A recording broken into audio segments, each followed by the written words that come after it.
We often talk about the importance of celebrating milestones. So today we're taking a moment to acknowledge one of our own. Welcome to Everything Cookbooks, the podcast for writers, readers, and cooks. This is Molly Stevens, and today I am here with Kate Leahy and Kristin Donnelly.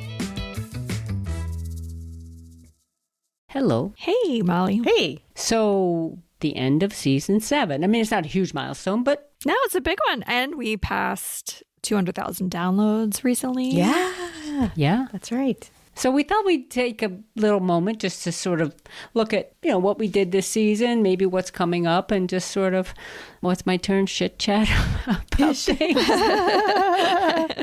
Should chat all about it. Yeah. No, but I don't have a super focused theme here, but I feel like, in the past, a couple of our seasons, I remember, I think it was season 2 was voice, and season 5 was visual aspect of cookbooks. We did one on community, and I feel like this season and the one before it were more organically formed, and I think part of that's our schedules, and we're just like, oh, right, we got to record. But I think it's an exciting way to put together the show. Absolutely. It's kind of cool after a season is about 20 episodes, give or take, depending, to look back and go, oh, there were certainly takeaways. Yeah. And, another milestone is the Substack, Molly, which we're getting to expand on some of those. And I say we, but it's really mostly Molly and Kate. Yes. Yeah. No, mostly Molly. But getting to expand on some of those takeaways. So if you haven't subscribed yet, please do. Please do. And that's also very cool how that community is growing and allows us a place to talk with listeners and things like that. Yeah, we started that at the beginning of the season. So I just saw we're some number and rising in food and drink. So they love to send you those stats. Is that why this year feels like it's going to be over in a blink of an eye? Is that why we've been doing all the things? Right. Oh, and we also, doing all the things, we are now working with Miriam Parker, who has a PR marketing firm, and she's going to be drumming up some sponsorship for the podcast. Very excited. And there's a link to her contact on our website, everythingcookbooks.com. It's cleverly done. That's the name of her company. I'm really excited about working with her as well. So, yeah, things keep moving along here at Everything Cookbooks. It's our way to keep the lights on, right? Yeah. Well... There's that, yeah. Yep. So this season, it's had a lot of range. I mean, we've talked to people who've done memoir, fiction, narrative nonfiction, of course, plenty of cookbooks, small books, big books, collaborations. We've talked to a director of a publishing house, podcaster, a lot of debut authors, a stylist, people just starting out, industry veterans. I mean, it's a nice mix spectrum. Yeah. So I'm sort of throwing it out there, what stands out? What are some of the big takeaways from the season or from what's happening on the cookbook world these days? One of the things we've talked about on this podcast since probably our very first episodes has been, you got to have a platform. You got to get your word out there. You can't just expect someone to give you a book deal. And while that's still true, I feel like this season has shown how nuanced the idea of platform can be. A platform can be so many different things. It's not just social media numbers. And I think reframing it that way is a really, positive way to look at who can get a book out there and how do they do it. And there's so many different ways. I mean, we've talked to somebody who went with a micro publishing house. Was it Raspberry Bow Press? Yeah, Corey Lockharty. Yeah, to do a really specific book. And they got that book out there in the world. So it's really interesting how people find a way. Yeah. When we spoke to Sarah Billingsley at Chronicle and we asked her about platform, she sort of, we're watching platform, I think was how she put it. Yeah. And when I wrote the Substack about what they were looking for, we've often said voice, idea, platform. And I didn't put platform in that because she wasn't on, it's not like it's not a piece of it, but it's shifting, just having this huge platform. What does that mean necessarily? Because Chronicle is one of those publishers where they're very good at getting their books into specialty markets. So, we think of platform as access to an audience, and an author brings access to an audience. But for Chronicle specifically, for example, I'll see them at Hallmark stores, Terrain, which is a gardening store. I'm sure many wineries or something sell them, right? Anthropology. Other cookbook publishers sell into those stores as well, but I feel like Chronicle is really good at that. Mm-hmm. For them, I could see why platform, they don't need the author to be a big deal necessarily if they're getting the topic right. for the moment or the placement. They're just really good at those like merchandising types of opportunities. Right. It was something like if you have like this table at a specialty store, maybe it's full of like pretty dish towels. And then maybe there's a book right next to it about, simple pasta recipes or whatever it is. Or like ravioli making. Yeah. Right. Yeah. And she said if she could see the book in the market, like whatever, she could visualize it. And I think that's something that authors can also talk about in their proposal. Where do they see this book being sold? And, whether it's where in the bookstore or where besides the bookstore, too. And I think that goes back to, Sarah put it as marketability. And so instead of calling it platform, maybe marketability is like the better term, because if you have a, say, small social media platform, but you have a very marketable topic and you know how to access that market, or you can work with a publisher to get it into these specific stores, that can make the difference. I mean, also expertise. We had so many experts this season. Expertise is also marketability, right? If you're an expert, we have to talk about Ozos. Yes. She's an expert, Yeah. Oh, yeah. Such an expert. I've been thinking a lot about this expertise thing because it's, yes, Ozos and what she said towards the end of her interview, and also back to Sarah, talks about trust us but push us. But Ozos talking about picking her battles, like this notion of working with your editorial team. I remember this from myself. I remember these phone calls, and I would be quaking early on because it was my first book, and my editor would ask me a question, and I learned very early on to never say I don't know. Oh. Because I'm the expert. Interesting. And my editor was Maria Guarnaschelli, who's legendary. And the book was? All about braising. But this was my first solo project, and there was so much I didn't know about the cookbook publishing journey, how to write this book, that I would get overwhelmed with questions that she was posing to me, whether it was about chapter organization or about recipe selection. And so, I'm a people pleaser. I just want to say the right thing. And if I said I don't know, she'd be like, why are you writing this book if you don't know? Don't you know the answer to this kind of thing? So it was really hard to hear at the time. Yeah. That's a lot. But what I realized is that I could say I don't know whether we should be using teaspoons or grams, or I don't know whether, we should have the recipe run over onto another page, but I do know how to make this. I do know how to teach this. I do know. And so it really instilled in me early on, hang on to your expertise as an author, because that's what you have. That's what you're bringing. That's why they've asked you or signed with you.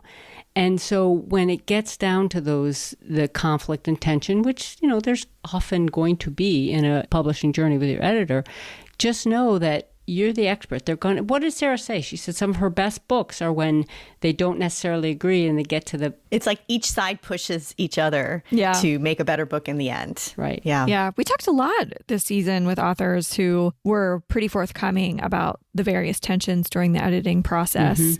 Like Rick Martinez talking about on his first book, how disappointed, that's the euphemism, how he felt with Mikosina, at least not the book. I think he's very happy with the book, but some of the process that was... The pushback that he got from his publisher? Yes.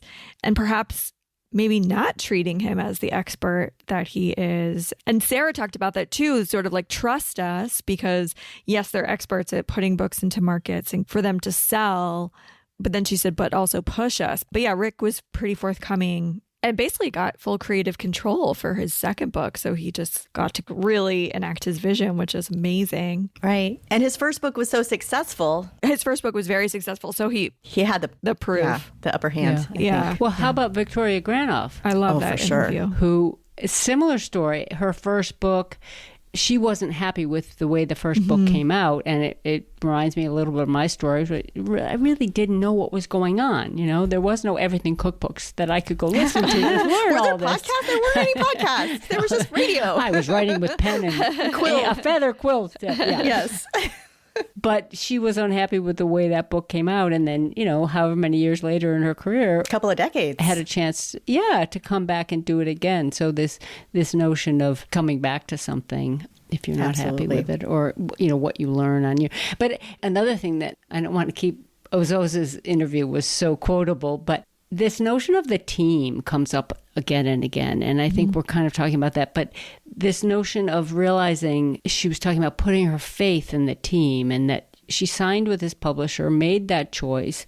And these people, everybody's goal was to make the best book they could. And that, we sometimes say, about how the editing process isn't always easy and there's some rough patches. And I'm afraid it might sometimes sound like we're dumping on editors or copy editors, but we're not. No, it's just part of the process. Yeah. Everybody wants the best book. Actually, that brings me to a point. It's not specific to an episode we covered in this season, but I think in general, when you are working on a book and you're working so hard and you're kind of working in your own little silo, and then you get your book to your editor's desk and then they have opinions, it is very easy to slip into this mindset of they don't understand me. They're telling me I'm doing things wrong. And also you start to think, I bet they're not treating other writers this way. I bet some of their other authors, they like them more. And so they're going to give their other authors this white glove treatment. And we're the stepkids nobody wanted and no one wants our book. You can get in this really weird mindset of like, I'm going to prove them wrong. They just don't know. And I think oftentimes that doesn't do you favors. So going back to what Sarah said, like, trust us. Trust actually is a huge part of it. There can be, of course, there's always situations when you and your editor don't mesh. Like Victoria Grainoff's first book, she has a great essay about it on her Substack, Delicious Tangents, where she talks about like this was just one of those editors. She was going to do it how she wanted. She didn't really care about the author. I would say, though, that those situations are not the norm. I mean, would you agree? Or, should I not be so hard on authors? Because I know I've been that bratty kid who's like, I bet everyone's getting like more than me, Yeah, it's funny. I can't say that I felt like that quite. I don't know. I haven't had that experience. You might be just better adjusted. Leads me to think about is this notion of having the right publisher for the project. Right. And there are a couple people who talked about, Martin Sorge talked about going with a small Midwestern publisher because he really felt like they got his vision. He just felt comfortable there. It was the right fit. Betsy Andrews, who did Coastal with Scott Clark, and Sarah talked about it from her end at Chronicle, but how that was a match. It was a good match. And well, I think Ozaz with Artisan, but also Maria Zizka with Artisan. Yeah. They both worked with that same publisher and both seem to think that Artisan is like a good home for them. Right. Just like finding the right agent. It's a very individualized, both personality and also their shared vision too. Like, are these the kinds of books this publisher is, back to Corey Lockhart working with Raspberry Bow, they felt that was a good home for their book. Right. Yeah, for sure. Something, I guess it feels a little bit like duh, right? But what I was going to say is the uniqueness that came out with, especially somebody like Victoria Grainoff, who, like, her voice, her vision. And I just feel like with AI, to me, that's what's most exciting anymore, is like an author with a truly unique way of seeing the world. Yeah. I don't know. Something about that episode, I was like, yes, we need more of this.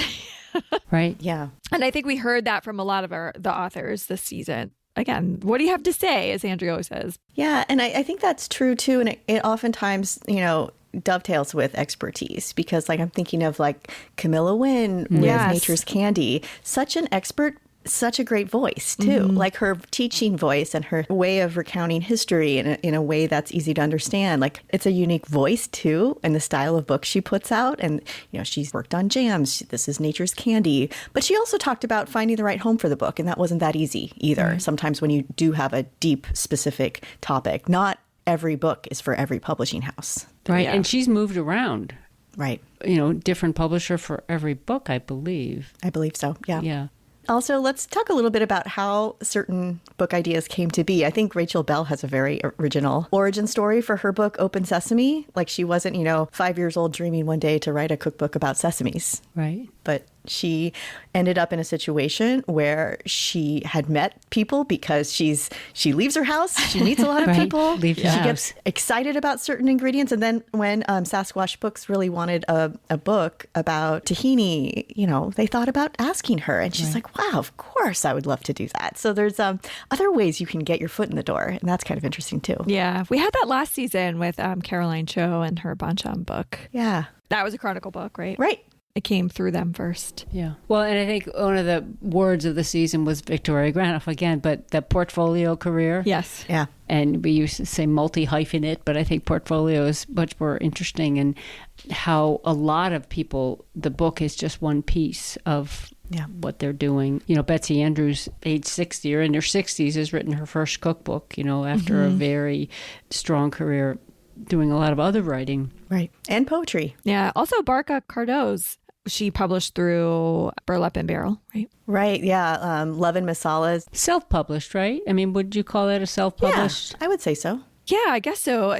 Although, I mean, she had a partner in a business who did it, but I guess you could, it is a self-published project, but just thinking of like the portfolio career as well. Yeah. That's an example too of a book that was filling a need. She had this line of masala blends created with a partnership with Burlap and Barrel. But both the company and Barca got so many requests for recipes on how to use them. And so this really well done, small booklet, it's under 40 recipes, but they're also thoughtful. And they're also, I think she knew that this wasn't a book that you could just sell in Barnes and Nobles across the country because it's so tied to the masala blends. Yeah. And I think in the interview, Kristin, she talked about how the trim size of the book fits into the box. Yeah. So when you get shipped the spice box and the book, it's all kind of neatly packaged. It makes like a great gift. Yeah, I love it. I mean, in some ways, it's very old fashioned, right? I have how many like vintage branded pamphlets do I have? Sun-made raisins from like the 40s. I think I have an Angostura Bitters one. Oh. I have tons of them. It's kind of a return to that, which I love. Yeah, and it's a smart book too. There's a company out of Montreal that does spice blends, Épices de Cru, that. Oh, I love their stuff. Oh my goodness. Right? Their stuff's amazing. Yes.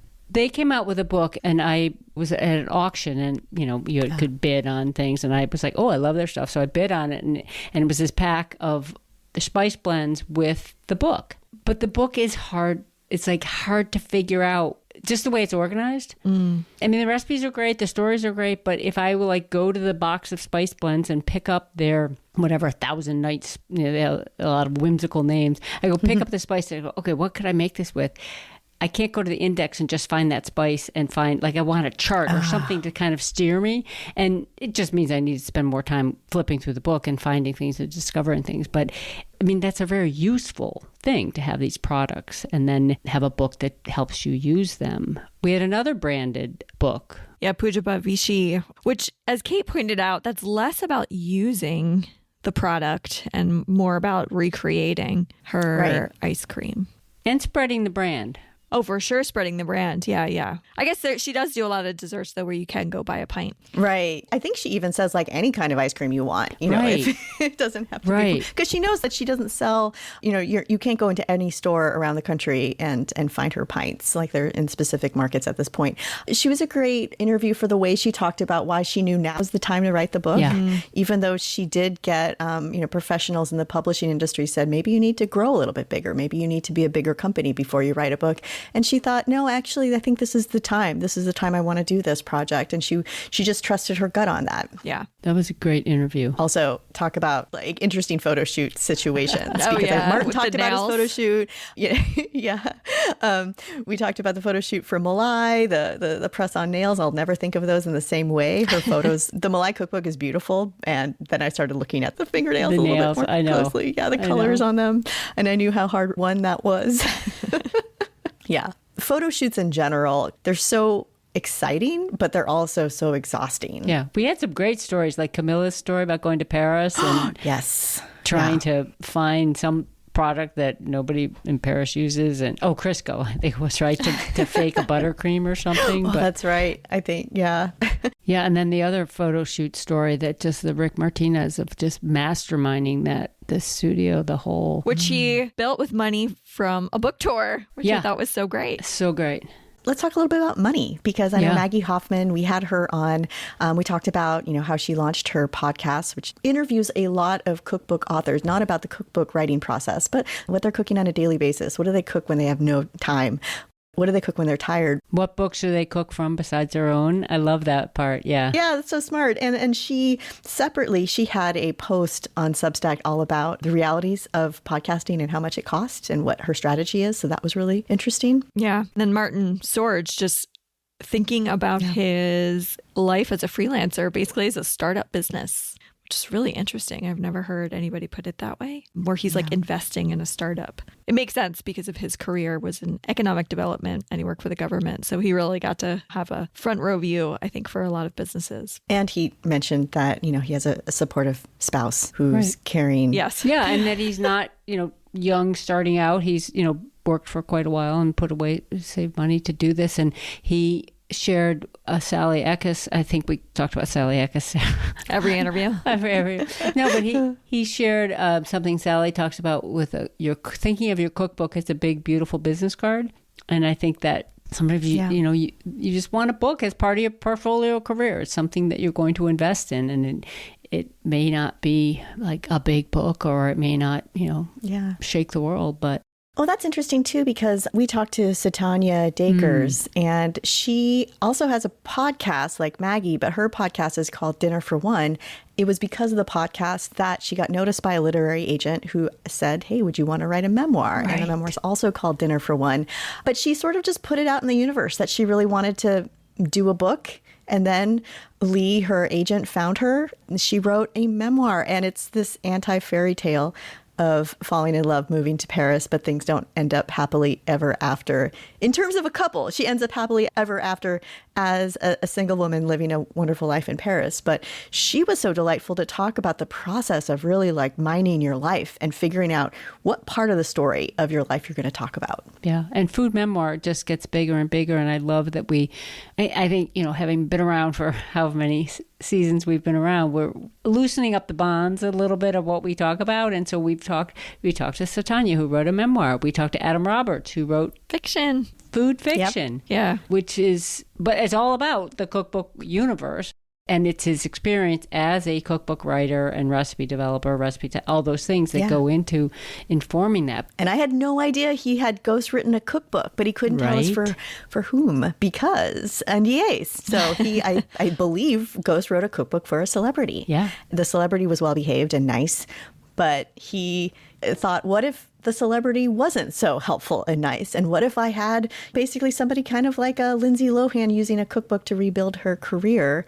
What would that look like? He puts this food writer who basically needs a gig with a celebrity who needs redemption. That was a fun interview to just talk about cookbooks from real life cookbook stuff, but in a fictional format. Stuff that you can't necessarily say publicly sometimes, but you can if the characters are made up. Yeah. Unless you're Victoria Grainoff, and then you just air it all out. Yeah, but I love this, thinking about how, if cookbooks are your jam or your world, there's other types of writing that it filters into, or there's so many other ways to be involved in the industry. And speaking of other ways to write about food, Monique and Sarah, who wrote Green Gold, the book about the avocado. Right. Fascinating. I can't get over, you go to your kitchen or your market and think any ingredient, you could take that ingredient and just do a deep dive, and there are stories there. Absolutely. It was so interesting because Monique's a journalist and Sarah's a historian, and so they combine those skill sets. But one of the things they said early in the interview is they knew it had to be character driven, to find the people. And I think, it was just so interesting. And there are recipes in it too. So we do, I think all these books have like either recipes or cooking in them. Right. That's our through line. Yeah. Well, and then, speaking of different ways to write about food, if anyone's doing research, they want to just dive deeper into maybe an ingredient or a part of history that they're writing about in their cookbook, the Green Gold author interview is good because, Sarah really gets into the details of how you do searching for primary sources in that field. And she gives so many great tips for that. But there's other ways to write about food, too. And sometimes that means like you're essentially like Adam Roberts' character in his novel, but your real life. And that's Maria Ziska, who her primary job is writing cookbooks. She writes cookbooks for a living. So she's always juggling different projects. 3 going at any one time. Yeah. Yeah. Because that's how you kind of Yeah. stagger the relationship. A lot of times people ask me like, oh, do you write cookbooks full time? And I don't. Right. I do some contract marketing work for a food company because I don't have it in me to juggle that many books consistently year in, year out. But she's so passionate about it. You can tell she really loves the process. A lot of her projects involve being part of the book. So there's like the Americanization, or she's writing her own, which in some, I don't want to say it's easier than collaborating, but there are parts of it. Writing your own book, like you just get to make your own decisions, the scheduling. Like, Yeah.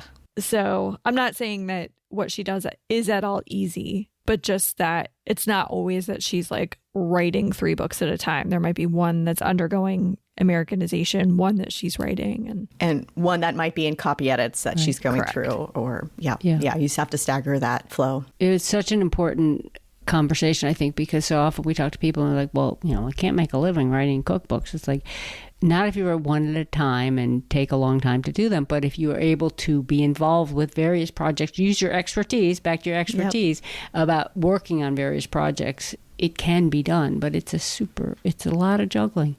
Yeah. A couple people have talked about, you were talking about research, Kate, but where they're getting information. Victoria Granoff was talking about reading literature. Like she would go back and read old literature and focus on the food scenes. Well, I remember Ozaz talking about reading. Yes. Yeah. And I don't know that it necessarily inspired her book, but just her as a person and as a creative person. Reading children's books and getting excited about recreating these midnight feasts that they had in England. I love that. Yeah. Yeah. But that notion that there's food in a lot of different places, not just cookbooks, and you can get inspiration from them. Yeah.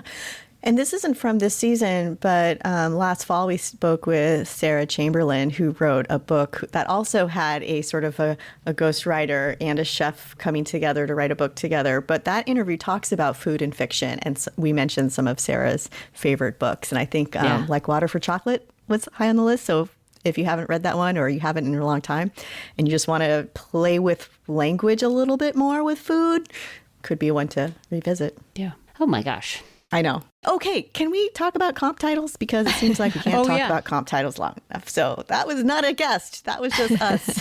Right. Chit-chatting or shit-chatting. Yeah, that was a great episode. And then your Substack on it. I was going to say, it sparked a lot of comments on Substack, didn't it? Oh my God.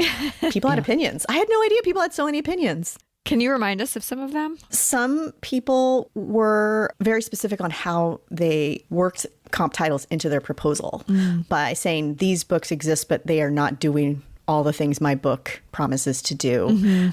I think there was a great idea of using AI to help generate ideas for comp titles. Of course, if you use AI to get ideas of what books would be comparable to yours, you want to check to make sure they're real books and also that they would be an actual comp title.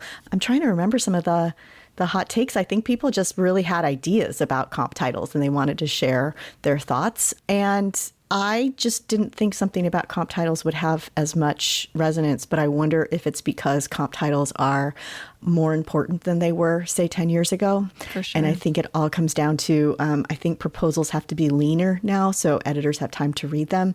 And comps are sort of a shortcut to say, okay, back to Sarah Billingsley's idea for merchandising. Where does this book fit? Marketability. Is this book going to be next to these beautiful tea towels at an Anthropologie store? Is this going to be a deep dive reference book that is next to, say, the Green Gold authors? Comps are now sort of a shorthand, and people had ideas about like what makes a comp work and where they're finding them and how they're using them. So comps are bigger than ever. Yeah. It is actually a decent use of AI for brainstorming comp titles. But like you said, they really need to be checked and looked at with a critical eye. Right. Again, like they're looking for marketability. So like looking for those indicators that book has sold well, has been received well, was well done. Unless you're trying to say this book was not well done. Let me do one better. Yeah, that's true. And on the comp title, one person I think commented that they were a little just sad that they felt that it might mean that there won't be more original books done because people want the same books that have been done before. But Kristin, I thought you talked about that in the interview on comp titles because you grappled with that when you were pitching Turtle Island. And just remind us of what you did with comps for that proposal. Well, for that book, the author, Sean Sherman, already is very well respected, brings a lot of expertise. So we knew we wouldn't have problems selling the book necessarily, but the way we approached it was to look at books that took large geographic areas and create a cookbook around that. Or because our book was going to delve a lot into history, looking at books that brought in elements of history as well as culture. And so our list was actually a fairly diverse list that maybe at first glance you're like, what? For example, it had the book by Magnus Nielsen, I think it's called Nordic. It had a book by Anissa Halou about the food of the Islamic world, Jubilee by Tony Tipton Martin. And there were elements of all those books that I thought made a lot of sense. So I actually think in some ways the comps did help the editors understand the type of book that Sean wanted to do, like from a content and editorial and scale point of view, which is still important for them when it comes to like a lot of times what they do behind the scenes is they create a profit and loss statement. Right. To produce a book, it's expensive, and a bigger book is more expensive. So if you're proposing this big book, we wanted to show like there are these big books that have been successful. Let us do this big book.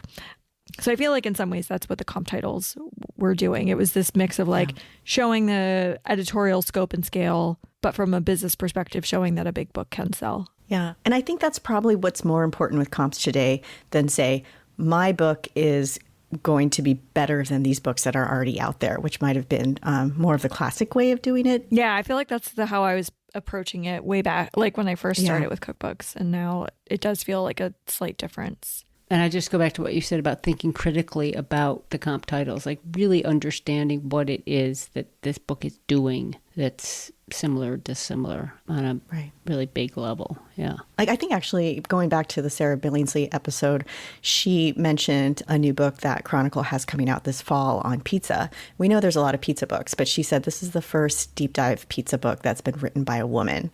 And, you know, her family is in the pictures, her kids are involved. And so that can be the differentiating factor too, if it's a crowded field. But what is that sort of like, this is what makes this book new. So it's not like saying all those other pizza books didn't do it right. It's just saying like this one is a new twist on a favorite topic. Yeah. And I guess that there's perhaps room in the market for pizza books because it does seem like people are still interested in, I don't know. I feel like every time I turn around, there's a friend like buying a pizza oven or like wanting to install a pizza oven. So Right. Technology changes. More availability of like ovens that you can have in your backyard or inside or whatever changes, you know, what you can actually do at home. So that also is a way to drive new books, new book creation. I mean, for example, Pooja's ice cream book, the Malai book, we talked about like, I'm like, what did you test these recipes in? And it was like, goes back to her KitchenAid ice cream maker that she's been using for the past decade to do it at home. I think decades, plural, she said. Yeah. 2 decades. Thank you. Yeah.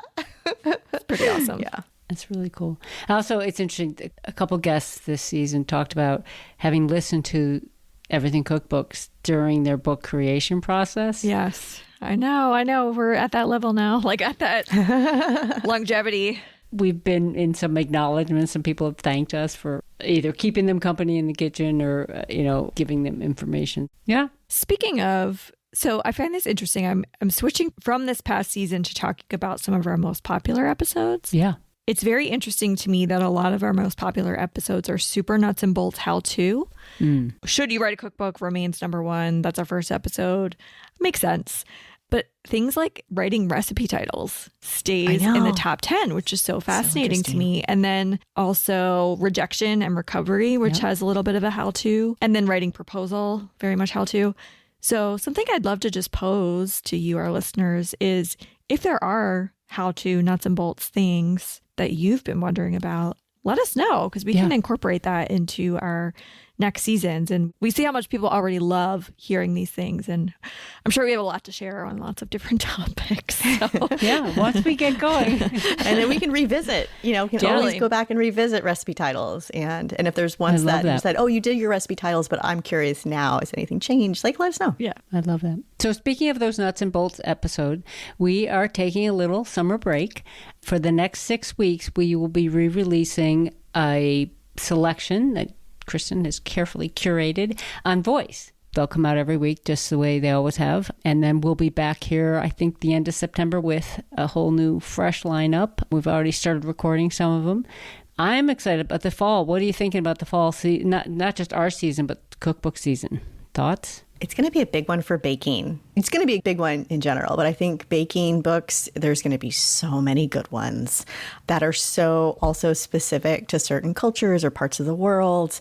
I just think baking is bigger than ever. Yeah. So the book I've worked on for 5 years is coming out finally. Yay! Turtle Island. Amazing. Hooray. I'm so excited. What's the pub date? November 11th. Pre-order now. That's where we are. Yeah, pre-order. great. It's already like the pre-orders are already great from what I understand. And it's been very interesting being behind the scenes on the publicity side for a book that is anticipated to be big just because the potential press is big. And then also this trend in events where I know when Andrea released Evergreen Vietnamese, she did some events that were like huge.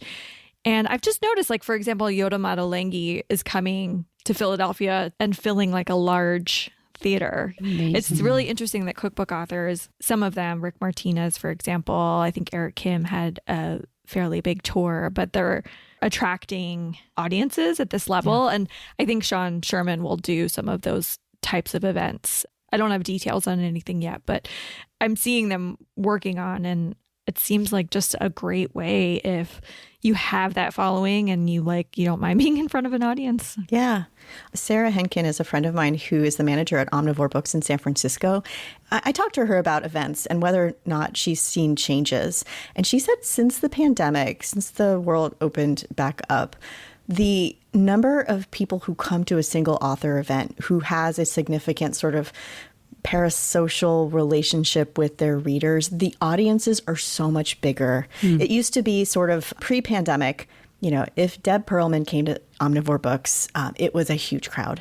And now there are just more people who fit that sort of, people feel like they know them, they know their family, they want to be in the same room with them. And you have these events that are really taking off to the point where they need to be in bigger venues. Yeah. So that's something that we'll maybe, revisit in a future episode of just like these cookbook authors stepping into the more cookbook celebrity category and what that does. Yeah, the parasocial relationship actually is interesting. We've seen a lot of creators talk about that, and maybe that's something we could dig into a bit. Yeah. Speaking of big events, I'll be doing a talk with Dory Greenspan when she comes to San Francisco to launch her new cake book. So speaking of baking, it'll be at the JCC on October 21st. Kate, I love that you do all these book talks. I know. The go-to book talk. Yeah. Part of your portfolio career. My portfolio career. So I don't think they're paying you for it. I get free books. It's awesome. It's fun. Of course, I have to figure out what you wear to being on stage at a big book talk event. Any hints, please? Press on nails. Send them my way. Yeah, I'm going to skip the press on nails thanks to Pooja's tips. That's amazing. What about you, Molly? What are you looking forward to? Oh, wow. I'm not that up to date on what the books are. I haven't really been focused on what the fall season is, but I'm always excited for fall books because there are, a lot of big books that come out. And so I am looking forward to that. I'm looking forward to getting some sponsors for our little podcast. Yay. I believe it's going to happen, and I'm looking forward to more guest interviews. I'm really enjoying the Substack, and sometimes I do a weekly essay, and I focus it loosely, closely on the episode. But it just is that writing discipline, that little thing of like, okay, who's reading this, who's it for, and so I'm sort of grateful for the opportunity to just be like, okay, once a week, gotta publish. It is a good practice. It's a great practice. I'll just plug my own newsletter, please, which is separate from Everything Cookbooks, but often inspired by the episodes. Yeah. Molly and I, we don't even coordinate, so I think we overlap on topics sometimes, but that's okay.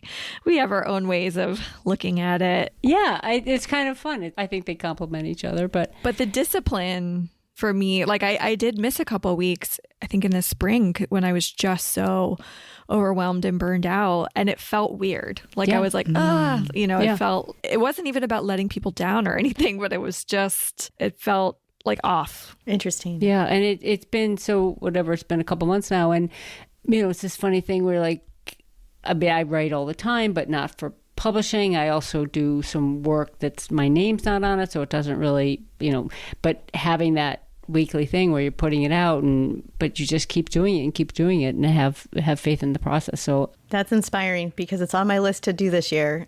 I just do it. Yeah. Yeah. Well, Kristin, we'll have to wrap up this episode by going to pre-order Turtle Island. Yeah, pre-order Turtle Island. I know. I'm so excited. After hearing you talk about it for so many months now, can't wait to actually see it. Yeah. And hold that book. I mean, that's a Oh my book gosh. you want to have. Yeah. Yeah, I can't wait. Amazing. All right. Well, I'll say have a nice summers if I won't see you. But thanks so much for this chat. We'll see you back here in September. But don't miss our interim episodes. There's a lot of good stuff coming your way. Thank you for listening to today's show. If you have a question, a comment, or a guest suggestion, contact us at everythingcookbooks.com. We rely on listener support, and here are ways to help. Subscribe to our newsletter at everythingcookbooks.substack.com. Subscribe on Apple Podcasts or wherever you listen and leave us a review. Order books mentioned on the show through our affiliate page at bookshop.org. Shop our t-shirts, sweatshirts, and other great merch, or buy us a round of coffee. Reach out about advertising on the show or becoming a sponsor. Thank you, as always, to our editor, Abby Circatella. And until next time, keep on writing, reading, and cooking.